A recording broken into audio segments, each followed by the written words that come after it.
Oh, good gracious.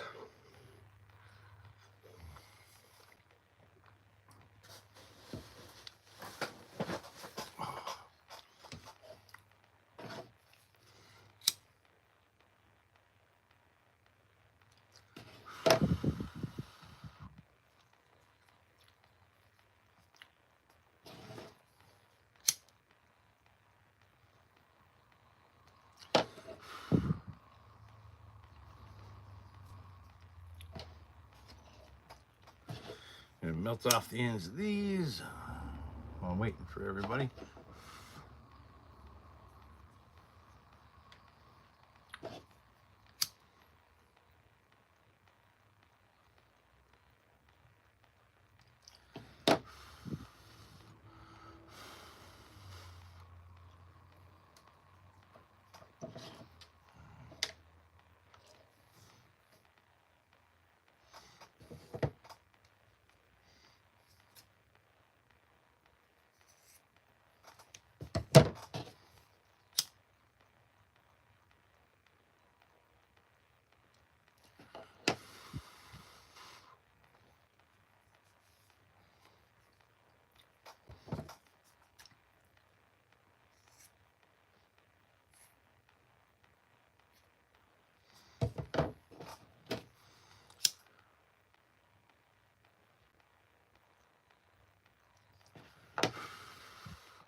Welcome everybody. Just melting off the tips of these UR cords and then I'm gonna get started.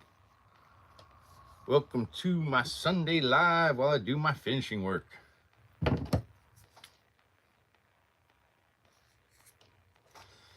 Got a bunch of Yawara this morning and a crap ton of vampire steaks that I have to cord wrap handles for, so should be an interesting morning. Kinda. All right, you go throw this stuff away. Be right back.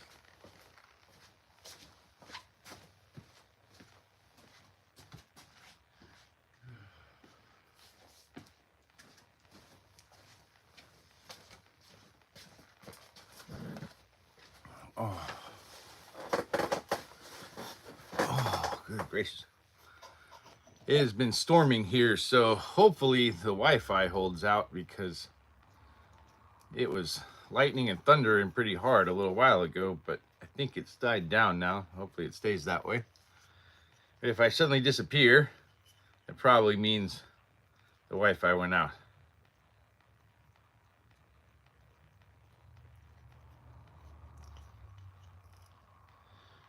All right, that one.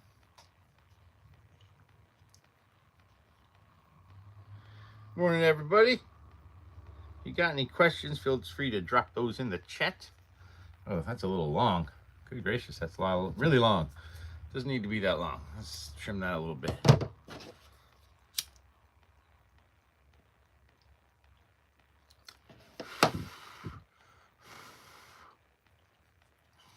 There we go. One down, 3 to go. I got these new pocket Yawara from Oak.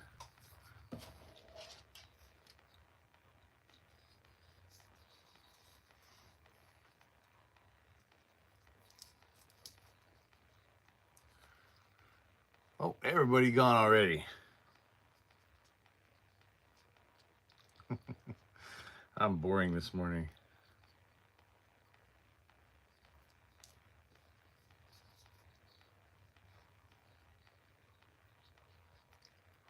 Hey, what's up, everybody? There we go. And 2 more of these, and then I've got 1, 2, 3, 4, 5, 6, 7, 8. 8 steaks. I've got a cord wrap handles for. Might need y'all's help this morning. Let me decide, because I got one set I'm not sure what I'm going to do with. Would really love some inputs from you guys. Trying to decide if I should do another like 3-stake set where I do like the green, white, and red, and green, white, and black. I mean, colors, like different colors for each one, or if I should do a whole set of all the same color. Trying to decide that. I don't know. There you go.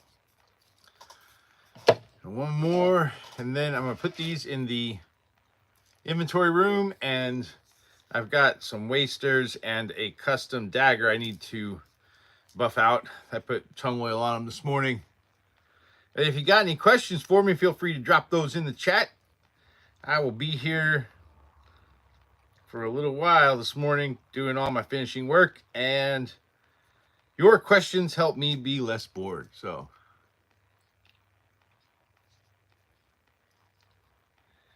let's see. There we go. I can get this last knot. There we go. All right. And we got all the Uwara are all corded up this morning. You go put these in the inventory room, and I come back, wipe down the wasters that I tongue oiled yesterday and this morning, and then we'll move on to the vampire steaks. Yo, Noah, what's up? All right, be right back. Hang tight. Hey, how's it going? Nice to see you. Welcome. Give me 1 sec. I'll be right back.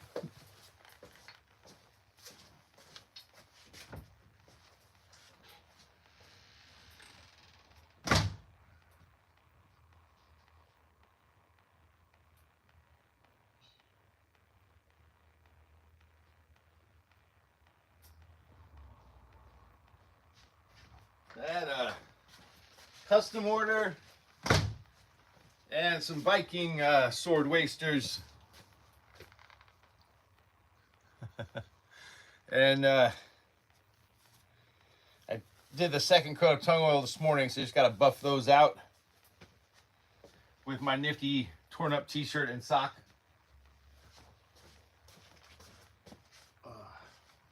This one, unfortunately, after I made it, I realized there was a void in the wood, so looks like this is now my Viking waster. So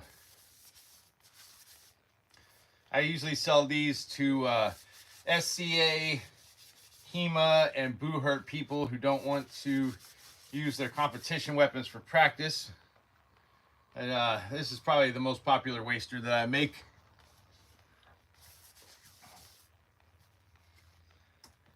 But this one, unfortunately, has a little void, like right here. It's really hard to see on camera, but it's got a couple of voids in the wood. And all of my bow cannon wasters that I make in my shop are guaranteed. So if they break, I replace them for free. So if I make something and it's got something in it that might cause it to break, I don't sell it. Either that or I auction it off on eBay, but usually not for wasters because, like I said, all my wasters are guaranteed, and I don't like having to replace them for an issue that I knew about to begin with. This one's good to go, though. This one will go up on the shop later today. I sold out of these last week, so I was hoping to make 2 this weekend, but it looks like I was only able to get 1 because that other one has issues in the grain. But I'm going to make 2 more next weekend.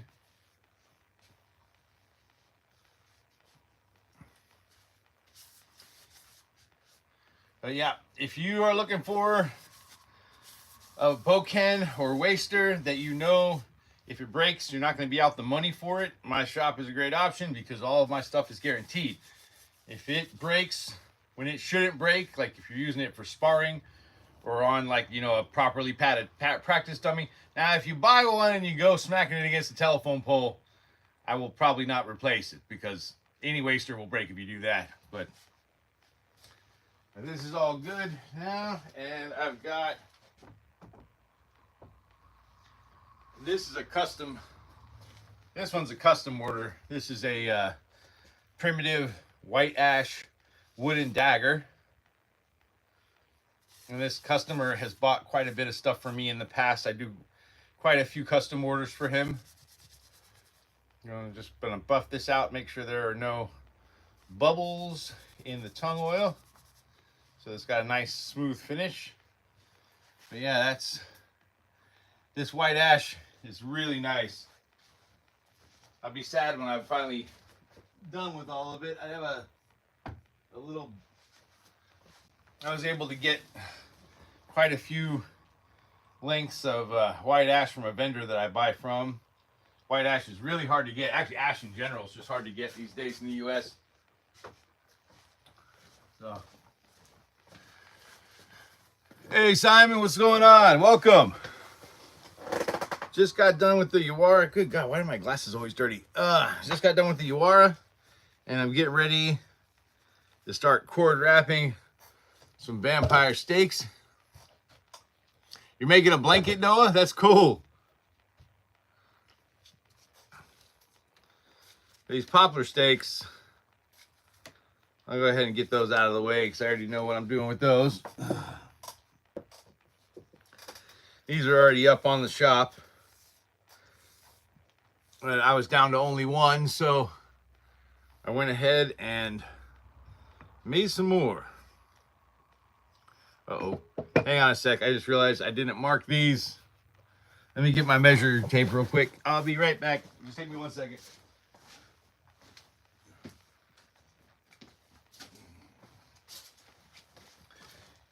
You may be wondering why I measure, and this is kind of a funny piece of information, but if you're gonna use a steak on a vampire, you need at least 6 inches. At least 6 inches of stabbing tip to clear the chest and reach the heart. So I always make sure that the stabbing tip is at least 6 inches.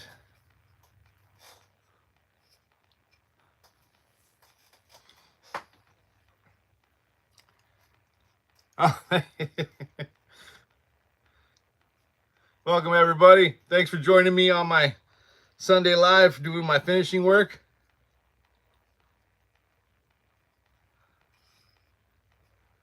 All right. If you got any questions about what I'm doing, feel free to drop them in the chat.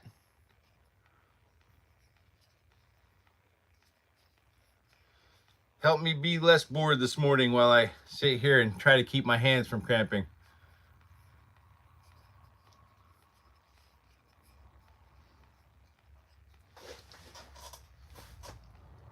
Turkey. Yeah, I got a friend actually who's going to Turkey. She just left for a cruise yesterday. They're going to Greece and Turkey. I've always wanted to see Turkey. I think Turkey's a cool country because you guys have so many different like forms of architecture. You know, you guys got like Roman architecture, you've got Ottoman architecture. It's such a cool mishmash of different cultures that have been in Turkey over the centuries. Always wanted to go and check that out.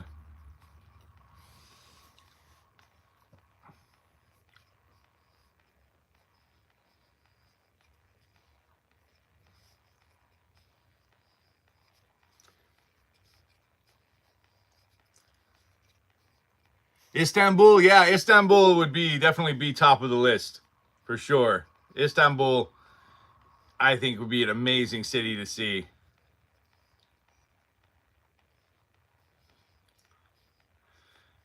Because, you know, that used to be the seat towards the end of the Roman Empire. That was the seat of government for the Roman Empire.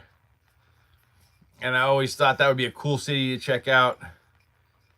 And of course, the Ottomans came along later and added their stuff.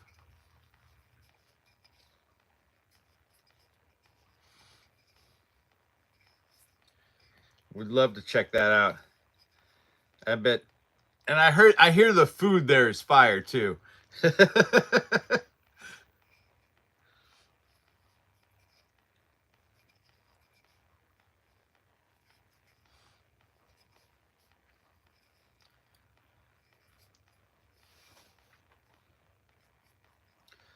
All right. Get this one. Almost got this one wrapped up.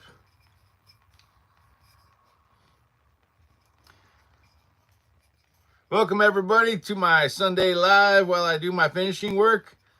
If you got any questions about the shop or what I'm doing or anything, feel free to drop those in the chat. This is the Warrior Wood and Props shop. I make practice weapons for SCA, HEMA, Buhurt, Armored Combat, Kenjutsu, Kobudo. I also make costume props for cosplayers, and I make other assorted weird stuff like battle bats and vampire stakes.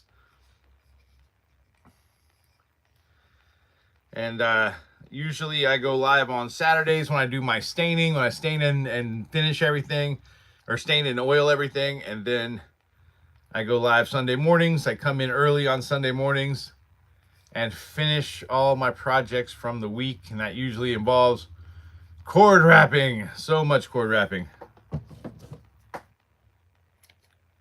All right.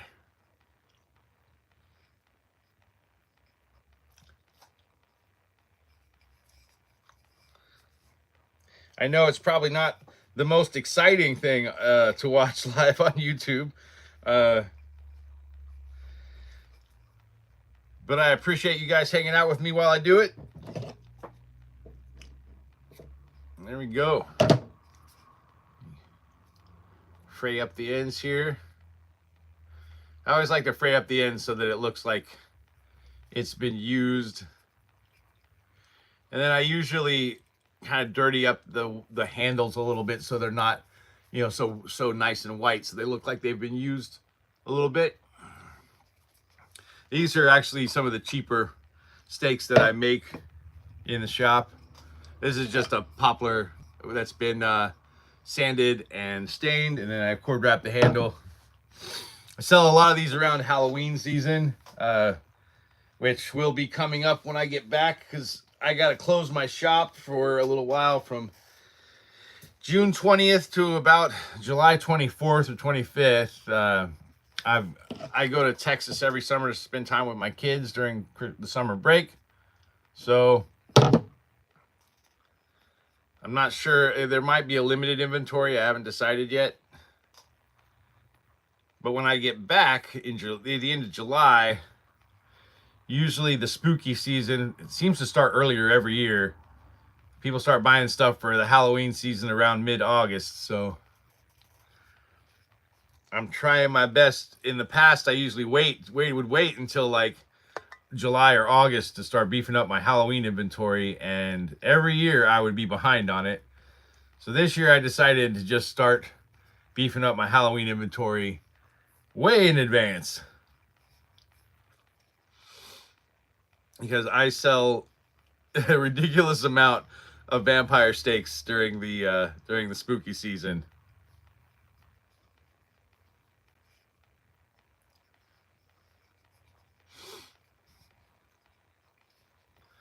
And especially the lower end ones, I seem to sell more of those.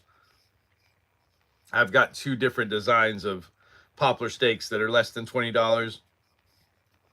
And this is one, and then I have another kind of more stylized poplar stake that I make. You know, like $17. And if you're in the US, the shipping's free, so they're pretty inexpensive. But they make really good like costume props for Halloween if you're doing, you know, a Buffy the Vampire Slayer or any kind of Vampire Slayer costume. Oh gosh, I'm gonna take my glasses off. I'd rather just lean in instead of having to look up all the time to look through my bifocals. It's annoying. These eyes are aging faster than the rest of me, I think. Probably just need new glasses, but I work 3 jobs lately, so it takes me a while to have any free time. It's very difficult to set up stuff like eye appointments these days. Welcome everyone. If you're new to this live, this is Warrior Wood and Props. Just doing my finishing work for my projects for this week. If you got any questions, feel free to drop those in the chat. Help me be a little less bored while I do this.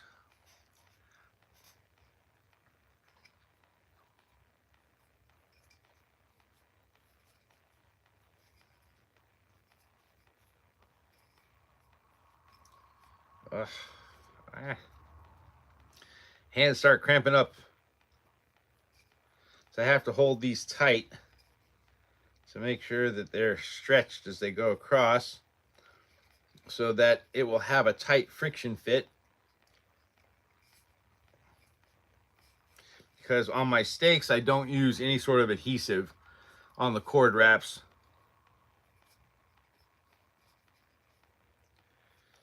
So that way, if somebody wants to modify their stake or do it however they want to do it, they can. They don't have to worry about dealing with glue and other stuff while they're doing it. Also, it's super easy to replace if it comes off or something like that. It's not hard to. Or if it gets gross over time, you know, not hard to replace.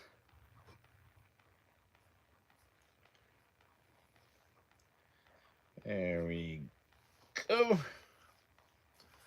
I got another one.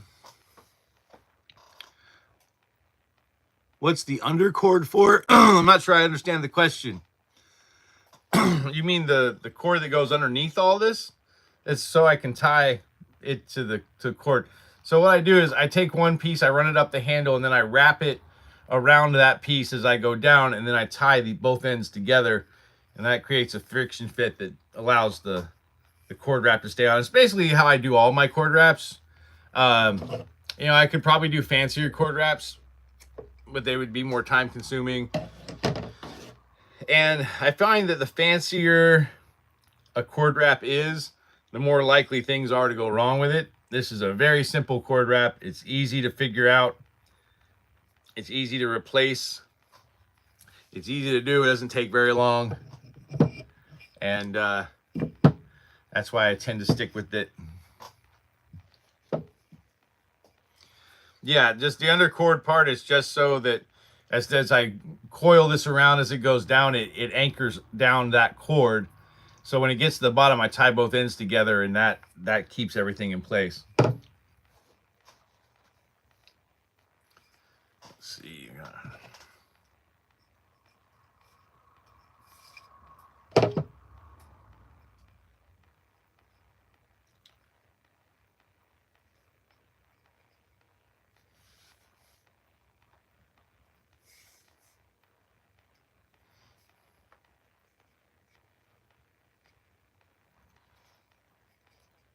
So you can see the undercord gets tucked right there.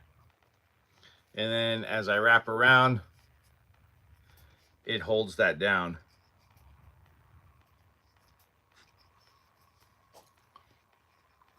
So when I reach the bottom, this end and the end of this will get tied together. Probably the easiest way to do a cord wrap. And it works for just about everything, you know, whether it's, you know, cotton cord, jute cord, paracord, whatever it is you're using for your wrap. Wait. Ah, crap, I went the wrong direction. I do that sometimes. I don't know why. All right, here we go. Let's fix it. Because going the other way takes way too long.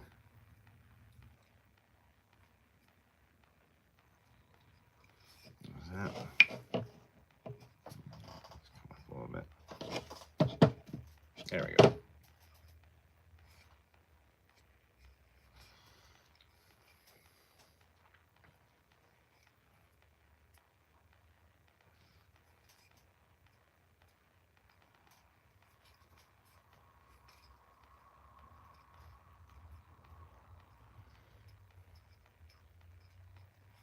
There we go.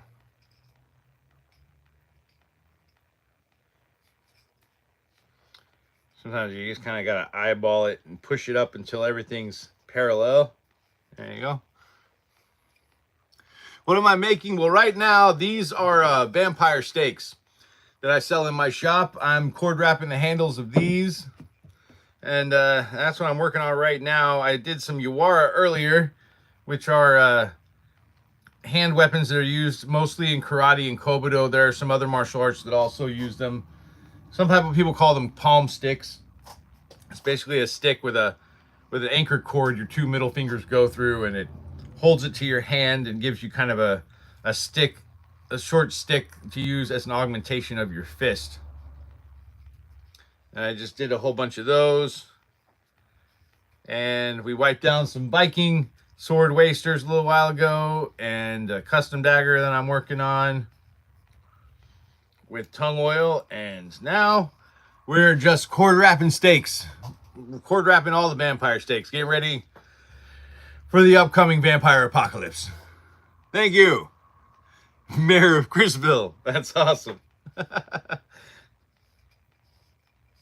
Yeah, these are my poplar steaks.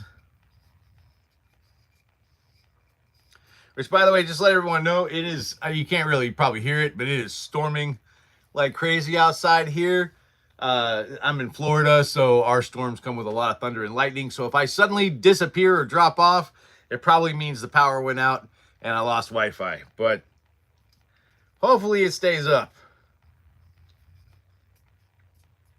Hopefully.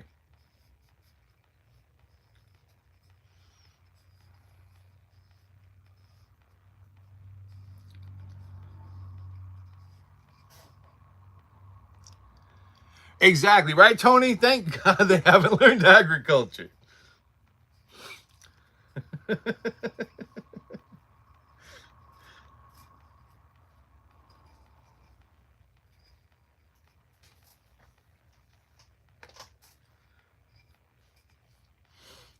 Once the vampires learn to grow their own food.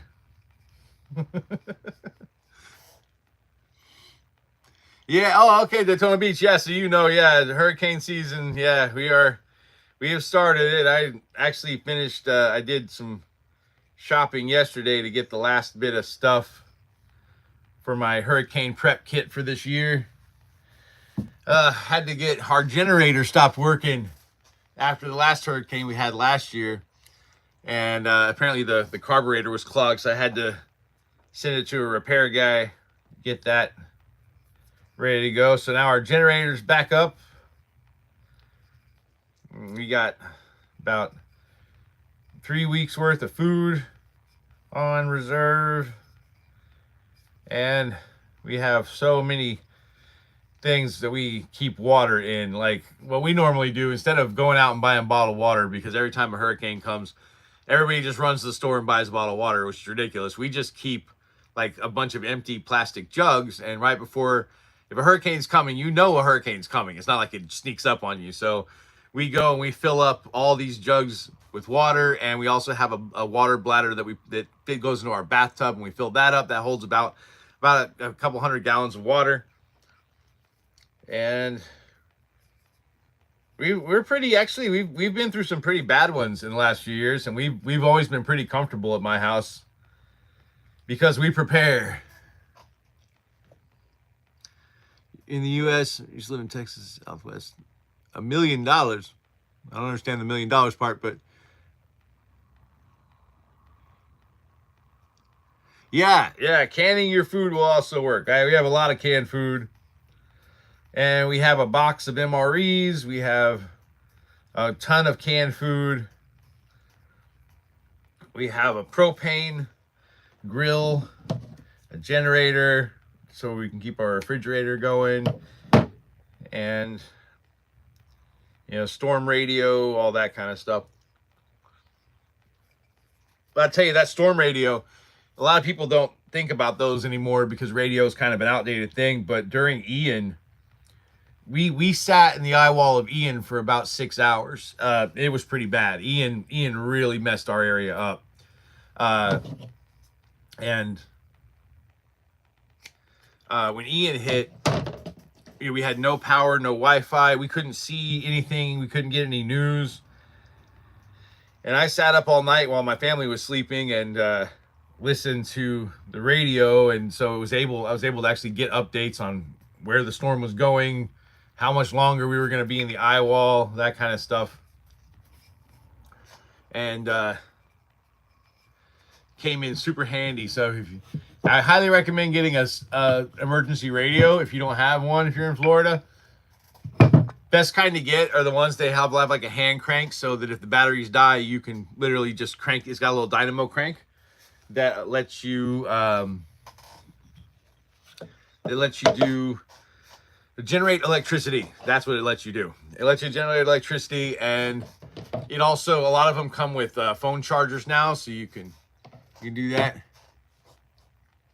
Give you a pillow in a dark room and you'll hibernate as long as it takes. Yeah, there are some people that do that. I mean, my family, oddly enough, they sleep through the hurricanes sometimes. I don't. I stay up because I feel like if we're all asleep and something were to go wrong, that's not good. So I try to stay, if they're sleeping, I try to stay awake. So what do you guys think? So these two, I'm going to sell these probably as a set. I'm trying to decide if I should do white or black for the handle. What do you guys think? White or black? I'm leaning towards white, but I sell a lot of stuff with white handles. I don't know. Black against this dark stain, I don't think it gives enough contrast. What do you think, white? You guys are no help at all. You're no help at all. Ebony and ivory steaks. 1 and 1, like 1 white and 1 black. I don't know. I might. I'll do 1 with white and see what it looks like. I'll do 1 white, and if I like it,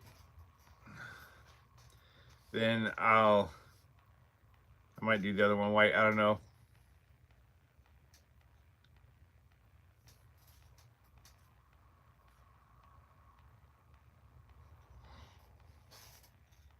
That is true, but sometimes it's weird, Chris Bill. Sometimes with steaks, it's funny. Like, sometimes it seems like the dirtier they look, the faster they sell for some reason.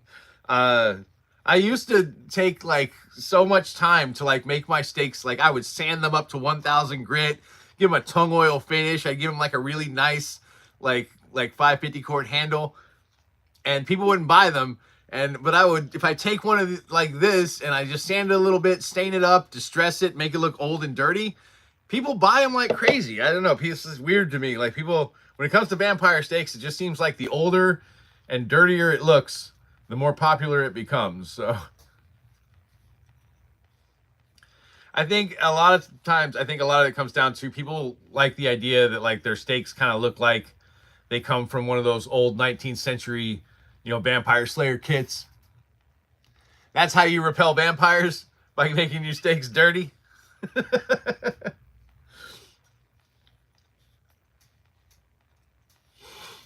So I was talking to, on my Saturday staining live, I had some people just kind of asking me about tutorials and stuff, because I'm going to try to do some longer format videos in the near future. One of them, I'm going to do how to upgrade a cheap boken.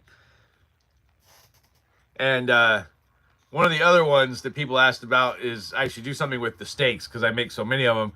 So I'm thinking I might do it like a long form tutorial video on how to properly steak a vampire, because a lot of people, they use like kind of the movie rule that you just steak them and it's done, and that's not necessarily the case.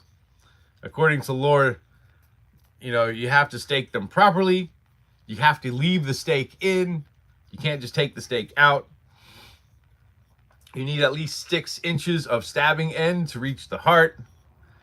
A lot of lore says you should also chop the head off after you steak to ensure, and or torch the body for a vampire.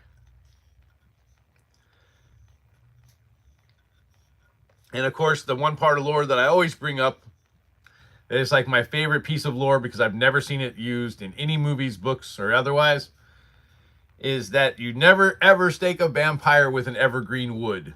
You should never make steaks out of evergreen wood, which these are, by the way. This is pine, but so don't if you're gonna steak a real vampire, don't use this. And the idea being that evergreen woods are a symbol of immortality, and so you don't want to steak an immortal being with a wood that is like a symbol of immortality. In some lore, it says it won't kill them. In other lore, it says it will actually make them stronger. I don't know that I want to test that if I come across an actual vampire. I feel like if I come across an actual vampire, I don't really want to be testing theories. So the other thing is, everybody thinks like the heart's over here, and it is not. The heart is there. It's in the close to the center of the chest, just to the left of the sternum.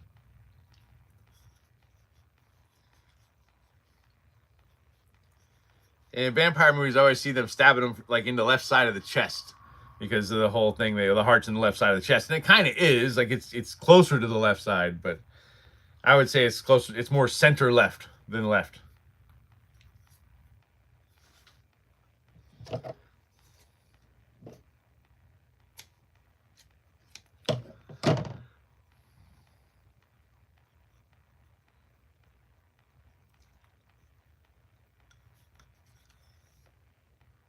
There we go.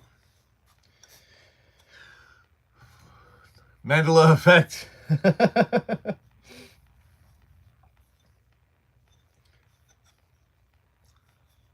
There we go.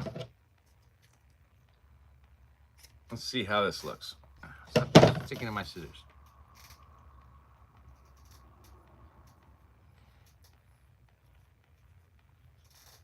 I actually had somebody who was on one of my lives. They messaged me later on Instagram and asked me, like, do I just waste all of these little cotton cutoffs? I do throw away the paracord cutoffs, but these I keep. I make fire starters in my shop out of I have so much sawdust, and so I mix sawdust, wood, and I basically like shred these up and put them in as cotton. And I mix those with wax in paper cups and sell those as fire starters. You just light the lip of the cup, and they burn for about 20 to 30 minutes with a pretty nice sustained flame. And I use soy wax so that you don't end up with a bunch of residue. The soy wax kind of just evaporates instead of leaving behind like wax, like waxy wax. So it doesn't mess up your fire pit if you're using it in a fire pit. And you can find those at warriorwoodenprops.com. Those are in the not weird stuff section of my shop. So what do you guys think? This is the white handle. Should I do both of them like this, or should I do one black? What do you guys think? I'm trying to decide here. I think I like how it looks with the white. It definitely contrasts well, and you can tell it's a handle. I can also do green. What do you think? I could do one white, one green. Let's take a look. See how the green contrasts on camera. What do you think? Green? Or should I stick with the white for these two? Yeah, green? All right, green it is.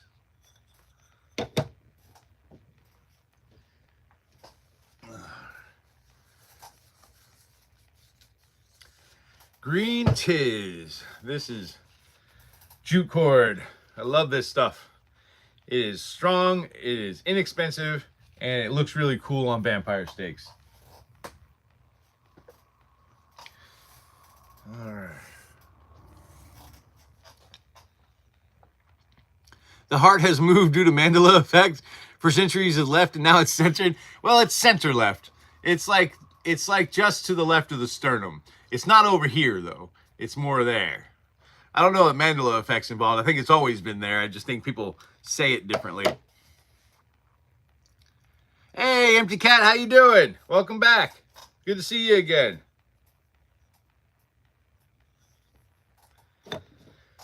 All right, let's see. There we go.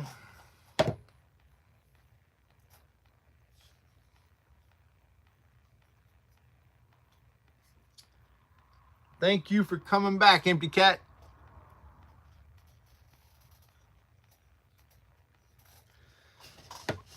All right. Yeah, that's close to even. Good morning. Thank you for joining us. Appreciate it.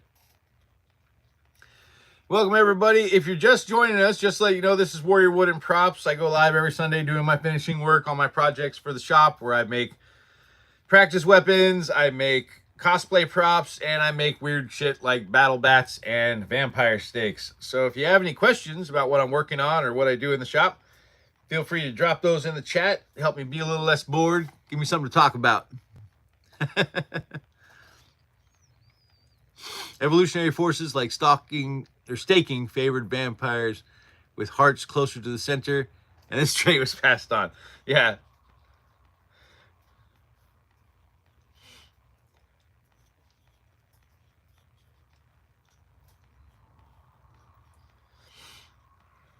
All right, there is some lore also that states that stakes don't actually kill vampires, which I've always found that interesting.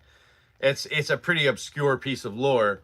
What it actually does when you stake a vampire in the heart is it stops the heart from beating, which is weird to me because if they're undead, is their heart beating? I don't know. But if you stake them in the heart, what it does is it like puts them in a state of almost suspended animation in which they appear dead. And so that usually ties into the beheading and burning them afterwards. So you use the stake to incapacitate the vampire, and after that you have to behead and burn the vampire so that it doesn't resurrect. Because in some lore, if you stake a vampire and you don't do those steps, if they are hit by the light of a full moon, the stake will be somehow like pushed from the body and they will be resurrected. So, not sure if that's true, but once again, if I ever encounter a real vampire, I don't want to be testing theories. So I'm just going to go with the safest option. I'm going to stake it. I'm going to behead it. I'm going to set it on fire. I really hope I never encounter an actual vampire. And honestly, I'm 47 years old at this age. I kind of feel like if I did encounter an actual vampire, I'd probably ask it to turn me anyway.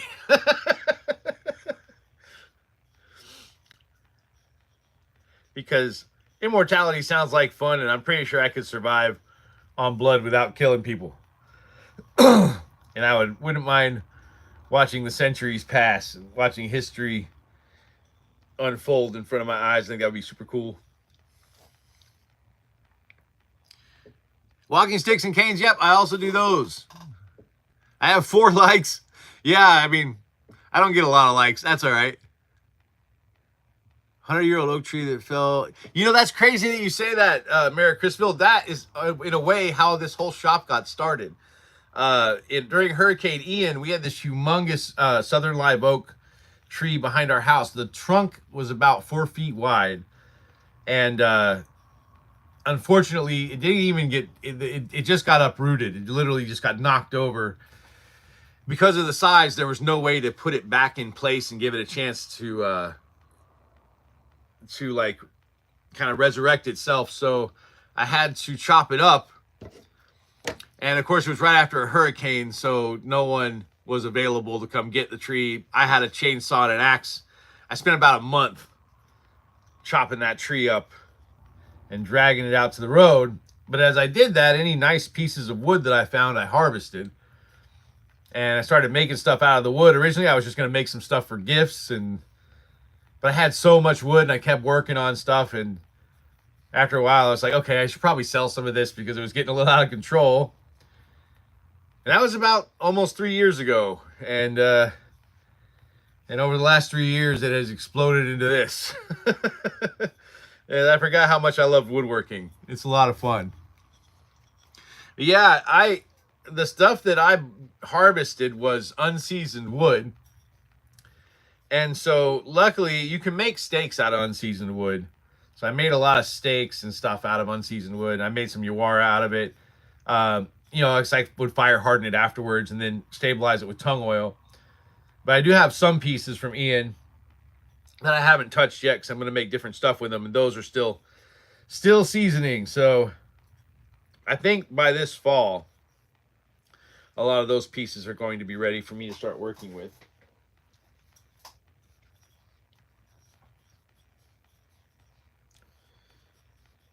I hope. Because they've been just sitting, waiting. I think I'm going to make probably a few walking sticks out of some of them. And I think I might. I've got like one piece at least. I think I might try to make a shillelagh or like a cudgel or club of some kind. I haven't decided yet what I'm going to do with all of it. 4 feet thick. Dude, yeah. So what I did with the trunk was huge. And so I cut like some cookie slices of the trunk, and I tried to make like, I was gonna make like giant charcuterie boards out of them, was kind of what I was thinking to do. Unfortunately, like I could not get them to season right. Like a lot of them warped as they were seasoning. And then I came to realize that they had boreworms in them, and that was what was causing the warp. So I had to throw it all out. And it sucked. I had so many. I cut like 24 cookie slices out of that trunk. And all but a few of them were just ruined by those boreworms. And as they dried out, they warped because there were voids in the wood from the boreworms. So all right.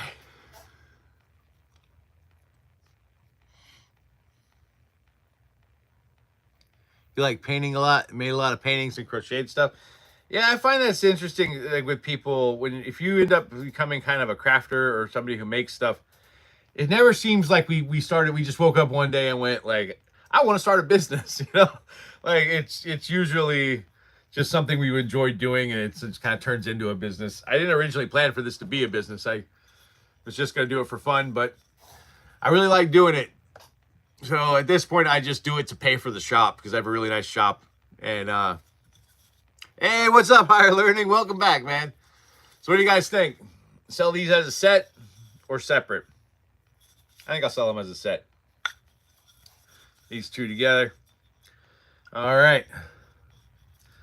So I got one more set of these. So I have these 3 steak sets that I sell. And I normally do like 1 white, 1 black, and 1 green.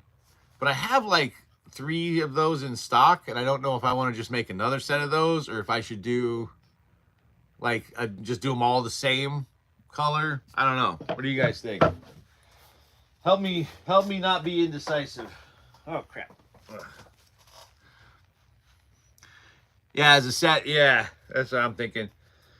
But what do you guys think for these? You think should I just stick with the 1 white, 1 green, 1 black, or should I make them all with the white, or all with the black, or all with the green, and sell them as a different kind of set? I don't know. I'm feeling very indecisive this morning.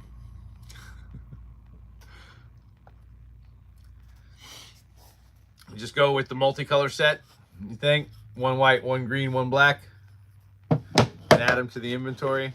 Probably be the easiest thing. Yeah, well, if it's the easiest thing, that's what I'm going to do. White, all white, you think, Noah? So do all 3 of them white? See, I'd almost made up my mind, Noah, and now you got me. Red would be awesome as a set. You know what? Let me take a look. Not a bad idea. Let me see if I got some red there, Mayor of Chrisville. I think the only red that I have,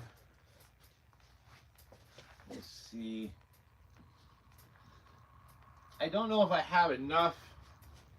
So I've got 2 types of red, and I don't know that these are going to work great for vampire steaks, because the only red cordage I have is this 550 paracord. And I don't know, paracord and steaks, I've handle wrapped a few steaks with paracord, and they don't seem to sell very well. I just don't think it looks too modern, I think, for people. And then I also have this stuff, which is actually pretty cool. I buy these from a company called Aloha Pearls. They collect ocean plastic and they turn it into cordage. And so this is all made from retired plastic from the ocean. So I don't know if I have enough of this though. And it's very, very thin. It's strong. I don't know if I have enough to do 2 steaks. To be honest, I don't know if I have enough to do 1 steak. Yeah, the paracord just doesn't work well. You know what? Let's give this recycled plastic cordage a try. I've been wanting to give it a use for a while. Let's see what this looks like.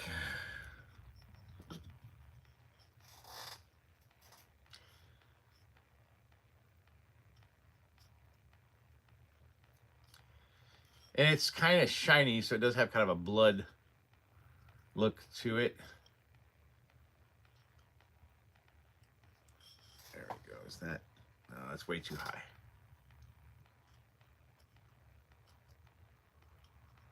There you go. Yeah, that's good. No fancy artsy stuff for you, Tony. You want a modern, functional steak. When the vampire apocalypse comes, you're not going to get caught sleeping, are you? What do you guys think? Should I keep going with this? This stuff actually feels really strong. I was surprised when I got it, how strong it was.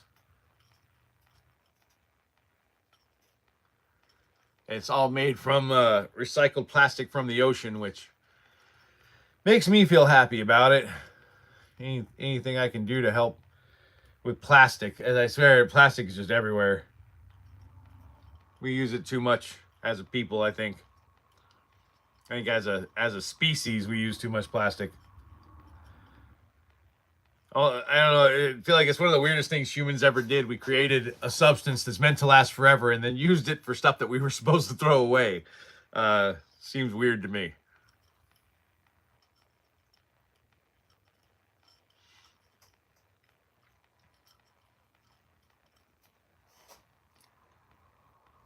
Yeah, that's true. It looks good, but I'll only have one. You know what I think I'll do? I'm going to save this. I'm going to save this for when I have a steak, maybe something a little nicer that I want to cord up in kind of a special way. So let me wrap this up real quick.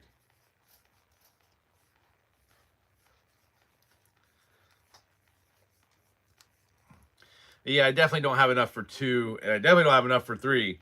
So they won't all match. All right.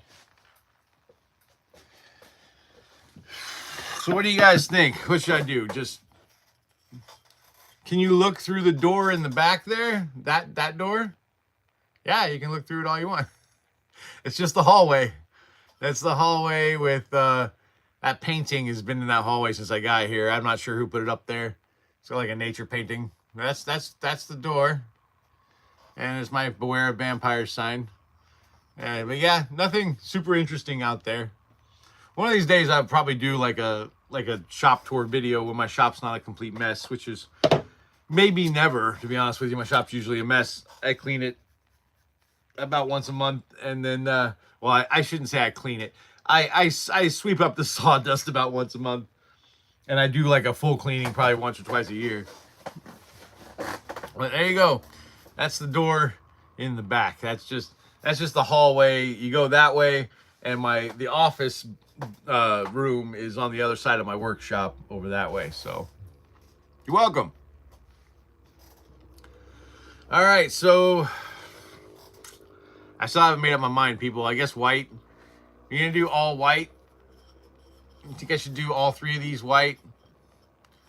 Or should I just make another set of the multicolor ones with 1 white, 1 green, and 1 black? Why am I so indecisive this morning? Good gracious. Let me put this away.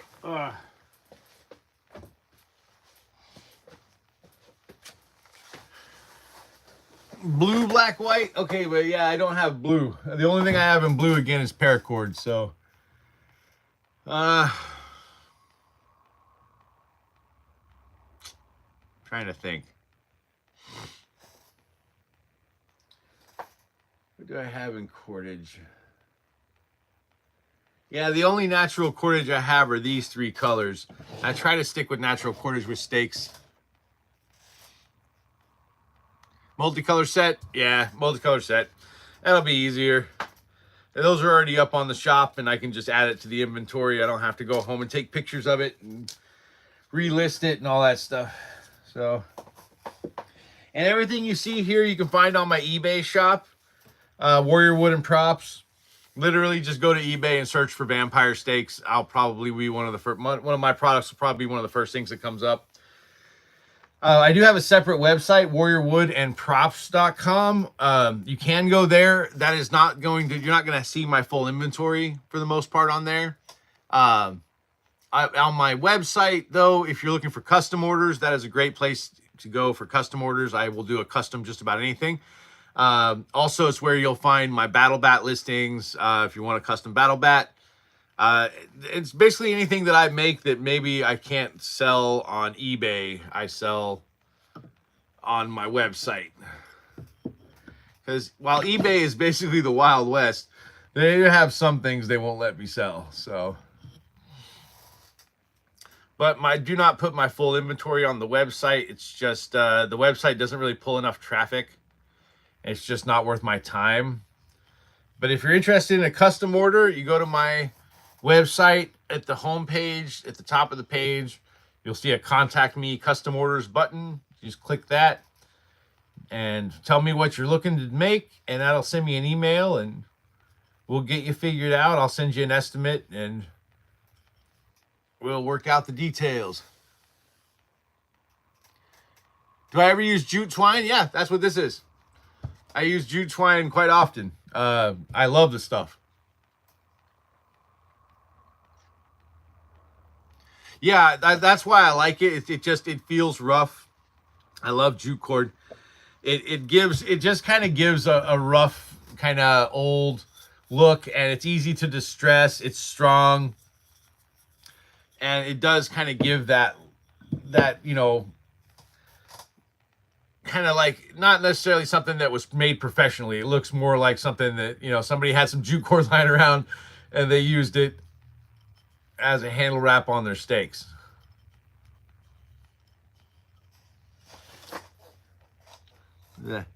Hey Diana, welcome. Thank you for joining me this morning. If you are just joining us, feel free to drop any questions you have in the chat. This is the Sunday finishing live at Warrior Wood and Props. You can put questions in the chat, and if you're looking for a custom order, go to warriorwoodandprops.com. If you're interested in purchasing anything on that you see on this live, you can go to my eBay shop. Same name, Warrior Wood and Props. Like I said, the easiest way to do it is just go to eBay, search the words vampire steaks, and my stuff's pretty much what comes up immediately. Yeah. I used to use natural jute cord for this. It just didn't seem to be very popular. For some reason, people like the cotton, the white cotton.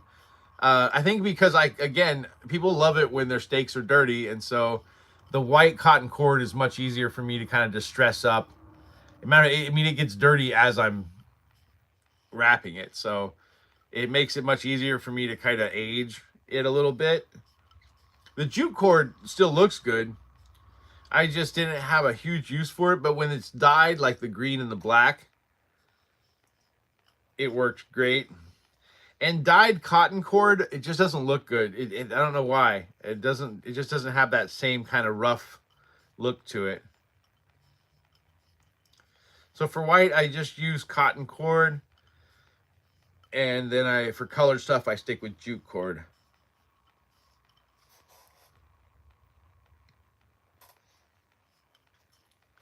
All right, let's see. Good.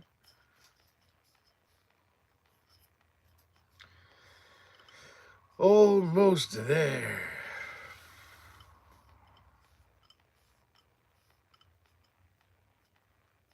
There's a few more.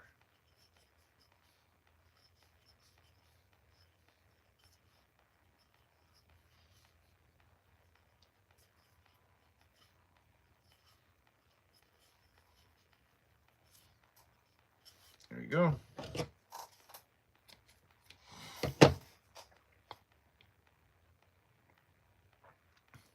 How many of these can I do in 8 hours? A lot of these steaks, but I don't just make steaks. Usually in 8 hours, I will make about, I try to do about 16 projects a weekend. it really depends on how much sanding is involved. For these steaks, uh, there's not a lot of sanding. I do sand them, but I don't have to sand them like to an insanely high grit. So, you know, I would say of these sets, in 8 hours, I could probably bake probably a dozen of these 3 steak sets in an hour. Mostly because all I have to do is just grind them out, sand them, and then cord wrap them. The cord wrapping would probably take the longest, to be honest, for these. But these are not indicative of most of the steaks on my shop. I have a huge selection of steaks on my shop. These, what you're seeing this morning, these are probably the simplest and cheapest ones that I make. I sell these in sets of 3 because of the fact that they're so cheap to make. So, you know, these are a good cheap option if you're looking for something for Halloween. But I have stuff. I have super fancy stuff. I have like a 30-inch long like Vampire Slayer tool that is a stake. It's got like a pair of fangs embedded in the side. I've got hickory daggers that are really, really cool. I've got oak daggers that are pretty cool that I sell that are pretty fancy vampire steaks. I have multiple different designs of poplar steaks. I have probably the widest selection of different types of vampire steaks. I've got cross steaks. I've got 2 different kinds of cross steaks available on the shop. Yeah, I've got probably the widest selection of vampire steaks you're gonna find anywhere. Because I was really into vampire hunter books when I was a teenager, and so it's just kind of something I've always been interested in. Hey, what's up, JF? You giving me a thumbs up, Diana? Thank you. I appreciate that.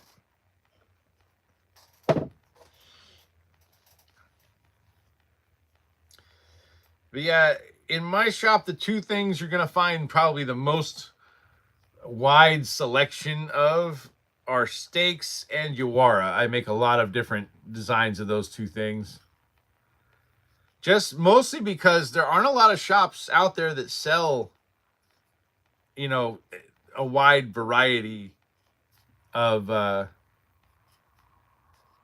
steaks or a wide variety of Yawara. You know, most of the time they just sell basic Kubotan looking things, and that's about it. So I try to be a little more creative with my stuff. You know what's also funny?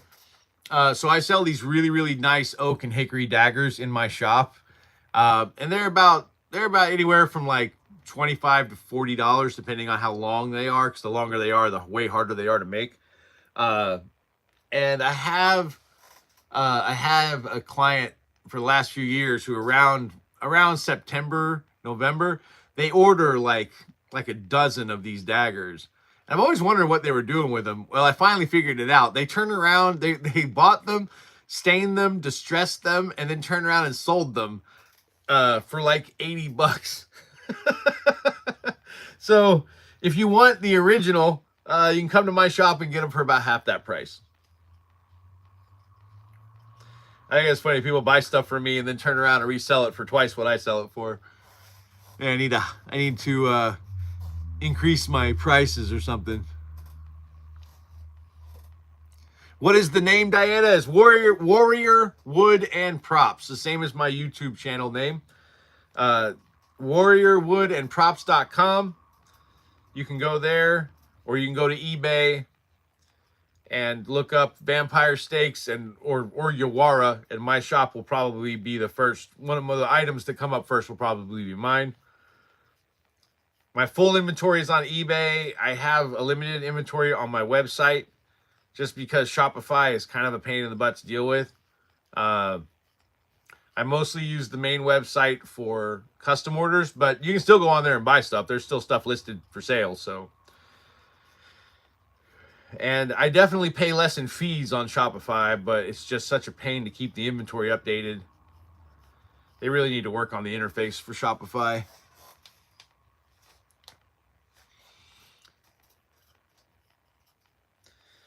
But yeah, like, in answer to your question on how many projects I can do, so like this weekend I did these 8 steaks, I did 2 Viking sword wasters, and I did 4 oak Yawara this weekend. But probably the 2 things that take the most time for my projects are sanding and cord wrapping. How long is the longest what? Steak? Or how long is the longest what?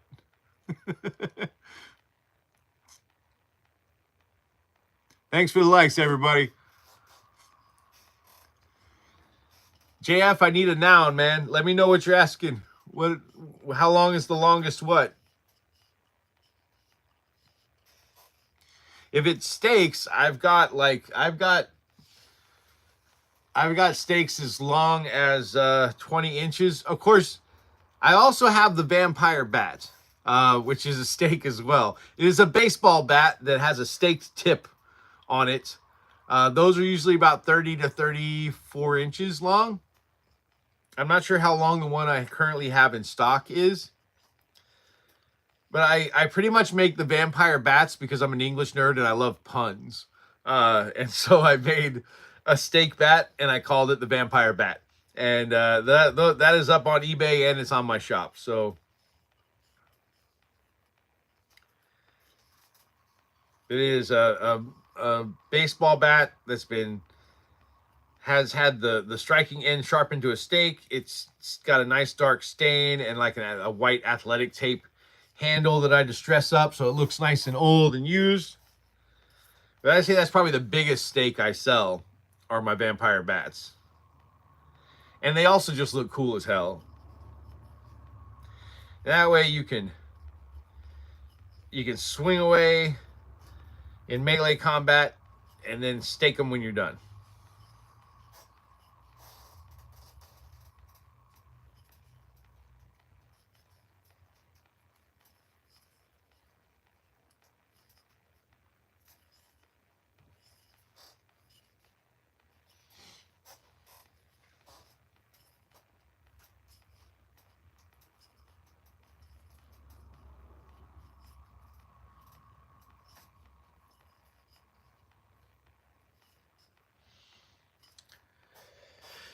Let's see, one more.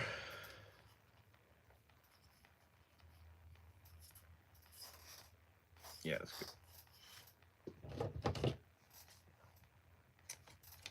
good.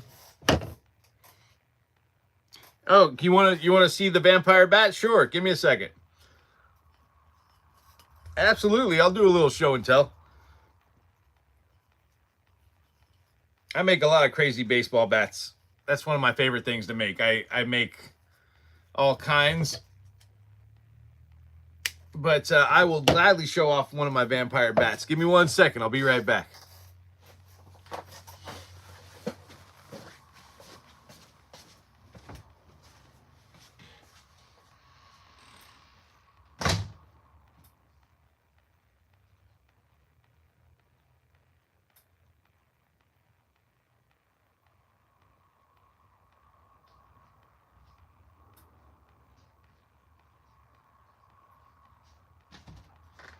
Matter of fact, I'll show off a couple of different bats. But this is probably the least expensive bat that I make. This is the vampire bat. So as you can see, it's got a stake tip right there and a nice distressed handle. I use dirt and sawdust to distress the handle so it looks old and used. That way you can hit the vampire, then you can stake the vampire with the bat. Yeah. Showing the bat. That's what he wanted to see. But this is one of my favorites right here. I call this one the no-brainer. It's a zombie apocalypse bat axe that I made from a table saw blade. And I love this thing. I absolutely love this thing. It is amazing. And these saw blades are embedded with industrial epoxy, and then they're sealed on the sides with plumber's putty, so they are not going anywhere. It is basically a steel putty and on top of epoxy, and these are the two halves of a old table saw blade. So I cut them in half and embedded them in the sides so that the teeth are pointing down on both sides, so that the teeth are moving in the direction of the swing no matter which side you swing it from.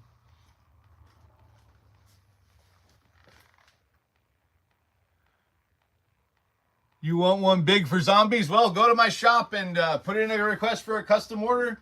I'll gladly get you set up. Let me go set these off in my inventory room, and I'll be right back. We'll finish up this last steak. And now, if you guys ever want to see any of my stuff, let me know. I'm always willing to show my stuff off.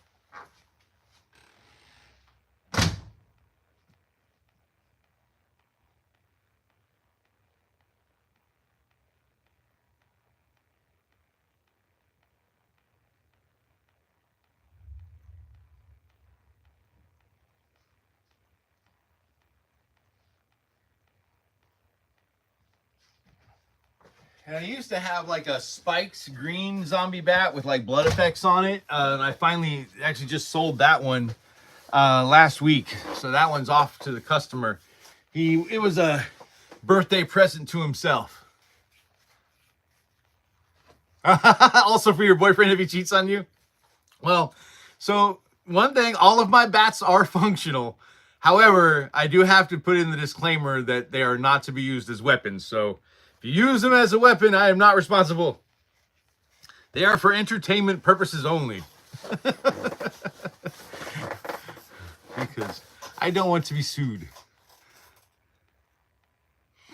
Yeah, the big one, it definitely works for zombies. I made a really cool one last year around Christmas time. I had a custom order for a machete bat, and it was awesome, dude. So he wanted like spikes all around the side, and he wanted a machete blade embedded with like the top like 4 inches sticking out the top of the bat. So it's got like a stabbing tip and you can chop with it. And it was like he wanted chili pepper red with like a black paracord handle. Oh my God. And you can, if you go to my Instagram, you can see the, I think I might have a video of it here on YouTube as well. It's one of my most favorite bats that I've ever made. I really enjoyed making that one. It was very difficult to make. It was the first time I've ever made a bat with a machete blade embedded in it. But man, it came out nice. It came out so nice. I was super proud of that bat. And I just made my first spike bat with like iron nails for an influencer named Nugs the Final Girl. She does horror movie reviews. And I made a special bat for her with a similar color scheme to what that axe bat has, but I used iron, huge iron nails. You'll cheat if you get a bat out of it. If the gift you get is a zombie bat, you're gonna cheat. That's funny. And see, like, that's my thing with the black. Like, you can see it, but it doesn't quite contrast as well. He did understand you.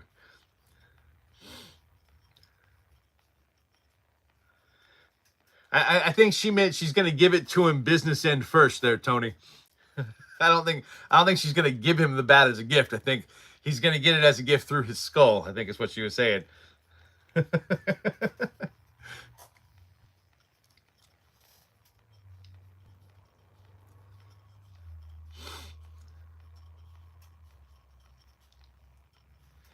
Don't worry, Diana. You're doing fine. We understand you. You're doing okay. Oh, thanks for the likes, everybody. You did a good job with that. Yes, you did.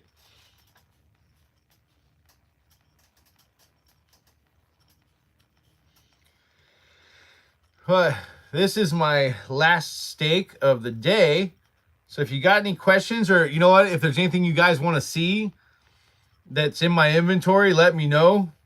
I'll gladly show off some stuff while I'm here this morning.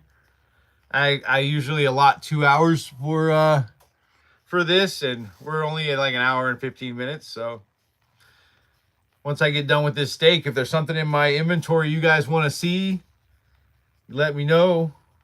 I make all kinds of stuff. I make bow stabs, Monkey King cudgels, Boken, SCA, and Boo Hurt wasters.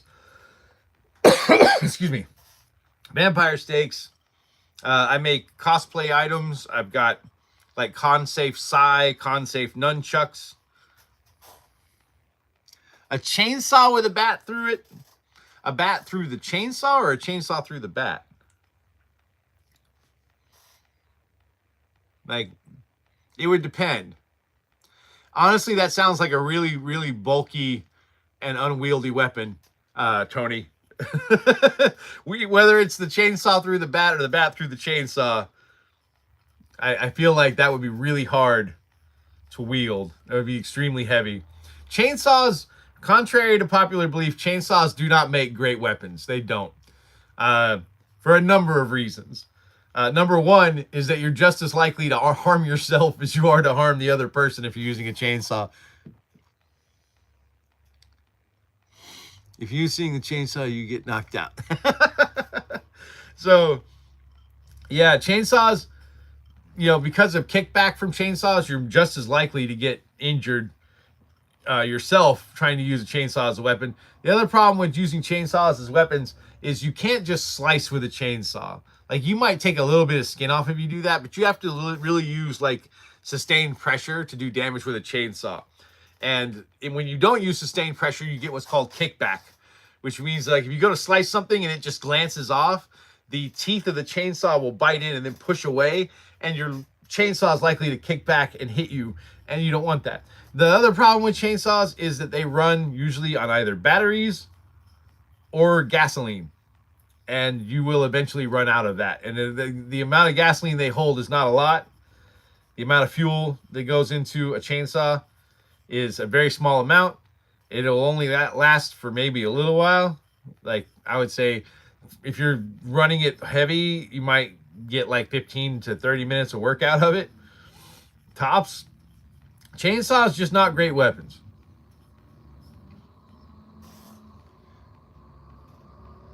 Oh, if you swing the chainsaw, you get knocked out. Yeah, just carry a chainsaw and pretend to lose it to the enemy. Now, in movies and, you know, on stuff like Warhammer, you know, and Helldivers, obviously chainsaws work a little differently in those worlds, and they look really cool, and they make great weapons. And I think even in the Doom game, the newer Doom games, I think he has some chainsaw weapons. I know that I did see this new chainsaw shield that he has in Doom, the new Doom game, the medieval one, where it's like it's a shield, but it has like a chainsaw chain that goes around the perimeter of the shield. It's a pretty cool idea, but man, that would be heavy as hell. But see, they can do stuff like that in those environments because, you know, those characters aren't supposed to be human, so they don't have the limitations that we have. But if I had a choice, if I had to choose between a baseball bat and a chainsaw to use as a weapon, I would choose a baseball bat. A wood baseball bat, though. Everybody always thinks metal baseball bats make good weapons. They do not. Metal baseball bats are not good weapons. Aluminum baseball bats, you gotta remember, aluminum is fine if you're hitting balls with it. But if you're really, really like hitting stuff, aluminum will cave. And contrary to popular belief, most baseball bats that are spun from aluminum are not solid. Like, it's not solid aluminum. Some of them are. The more expensive ones are. But most of them, it's a hollow core. So, you know, to make them basically have a better impact resistance. So, you know, if you're using them to hit somebody like on the head, your baseball bat's going to cave in. Like, I make horror-themed aluminum baseball bats in my shop. Those are specifically for like stage use because they're made from what I call stage-safe aluminum, which means they are completely hollow. If you were to hit someone over the head with one of these baseball bats, it would just cave in. It would absolutely just cave in on its head. They look really strong, and they look cool with the blood effects.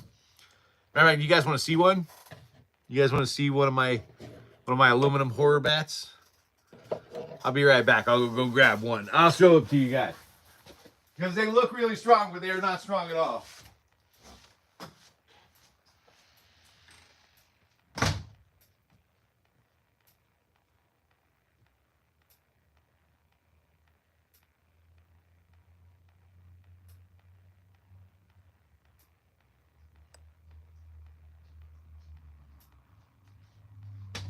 And honestly, the way I came across these was I had a customer who was interested.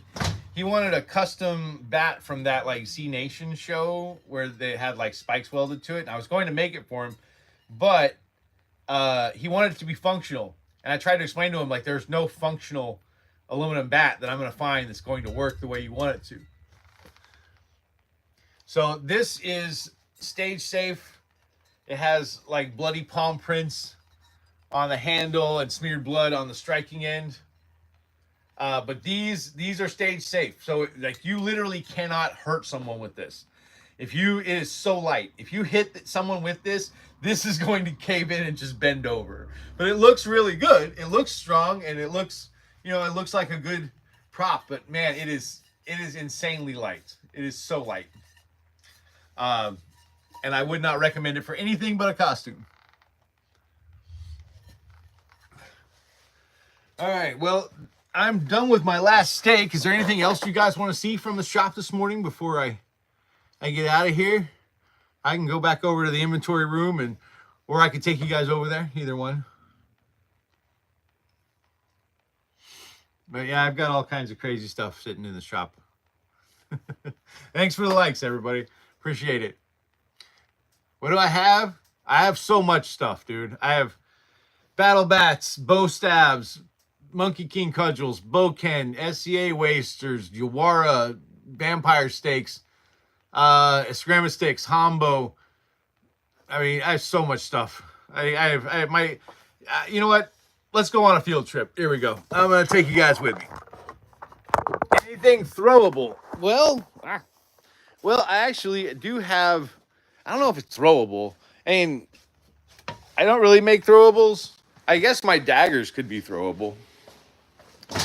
Yeah, you could throw my daggers, I guess.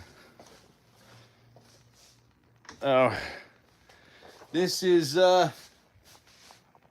my inventory room. This is where I keep all my bats.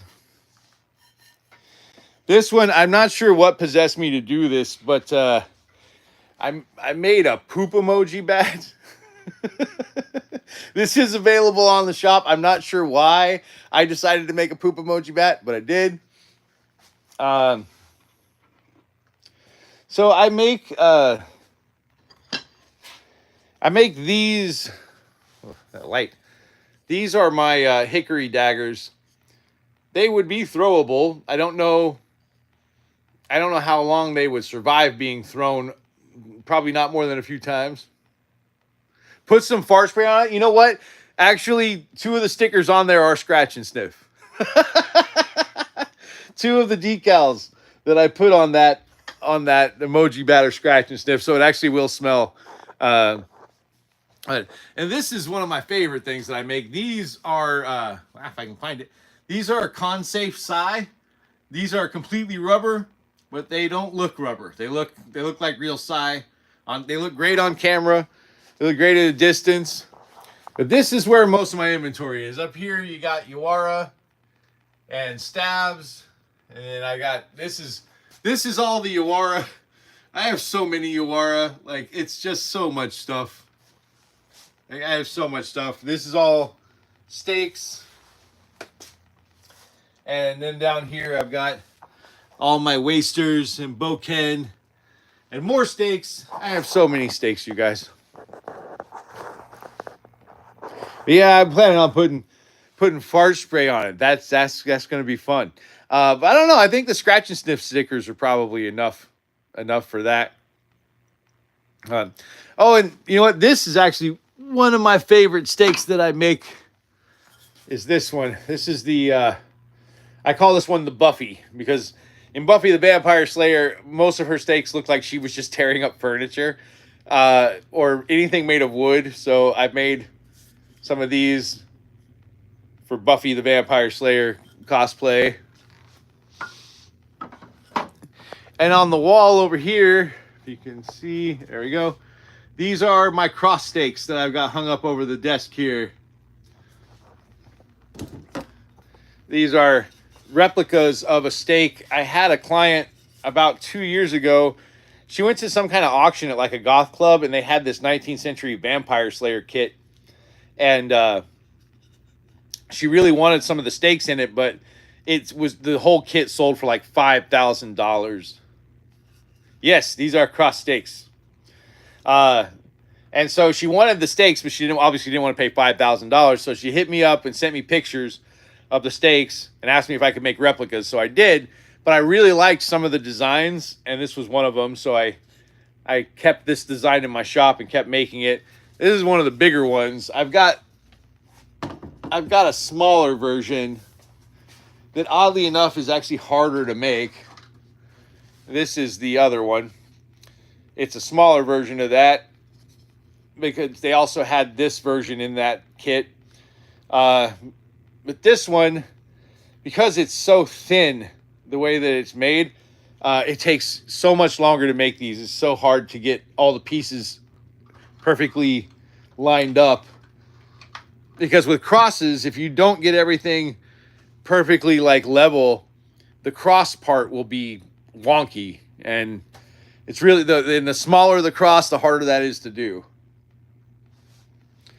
So yeah, so that's my inventory store. Oh yeah, and these are also another popular item that I really like. I can get it out of here. These are my Nightwing Eskrima sticks. If you've been on my lives before, you've probably seen me cord wrap these. These are made out of rattan. The rattan is painted black, and then I give it a 550 cord wrap with electric blue paracord. Oh, and for those of you who are into the vampire stuff, this little baby right here, I call this the Slayer's Helper. It is awesome. I love this thing. I've sold a few of these in the past. It's got a rubberized handle. Yeah, I use a plastic dip rubber coating. It's got a red hilt.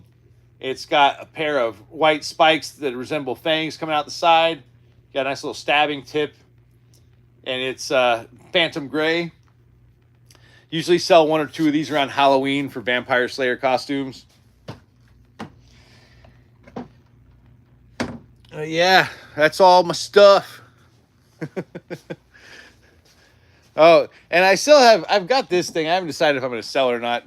I made this a couple months ago. Little World War I Trench Club replica. I didn't really like how it came out, so I just hang it over my desk in case I need to use it for something. But that's all my stuff, you guys. Sorry, I probably had a huge echo in that hallway. But that is it for me today.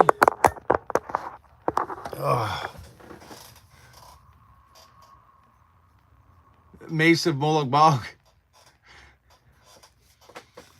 All right. Well, guys, if you have any questions, shove them in the chat. I'll wait, give a couple minutes.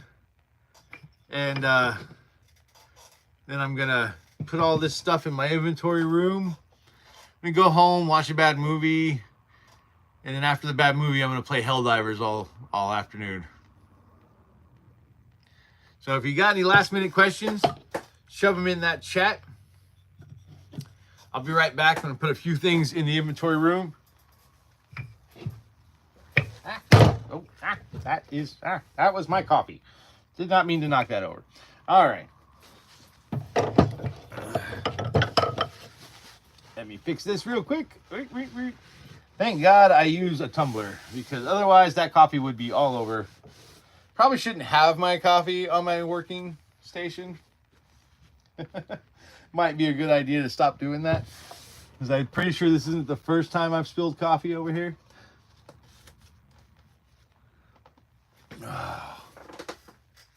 Buffy the Furniture Leg Slayer, definitely.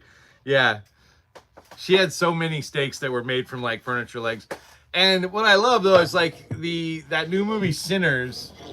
I only made one of them. I don't know if I'm gonna make another one. A lot of their steaks were made from like barstool legs, and so I didn't have a barstool leg available. And it's really hard to find an old wood barstool for a cheap price that I can just modify. So I made something that kind of looks like one. I don't know. I'm going to work on making a better design for it in the future, but that's up on the shop. Just look up Sinner's Steak and it comes up pretty quick on eBay. All right, part 2. Let me go put this stuff in the inventory room. I'll be right back. If you got any questions, drop them in the chat. I will answer them before I call it a day.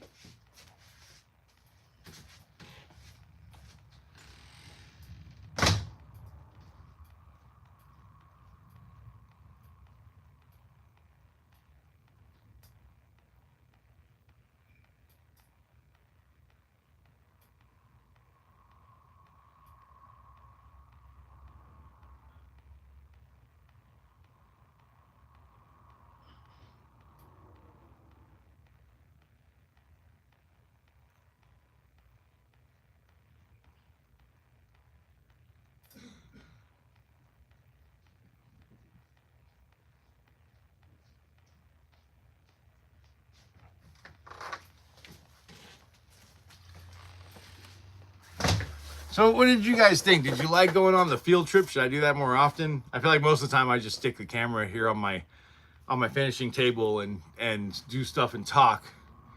Was it more interesting for me to walk around with you guys? I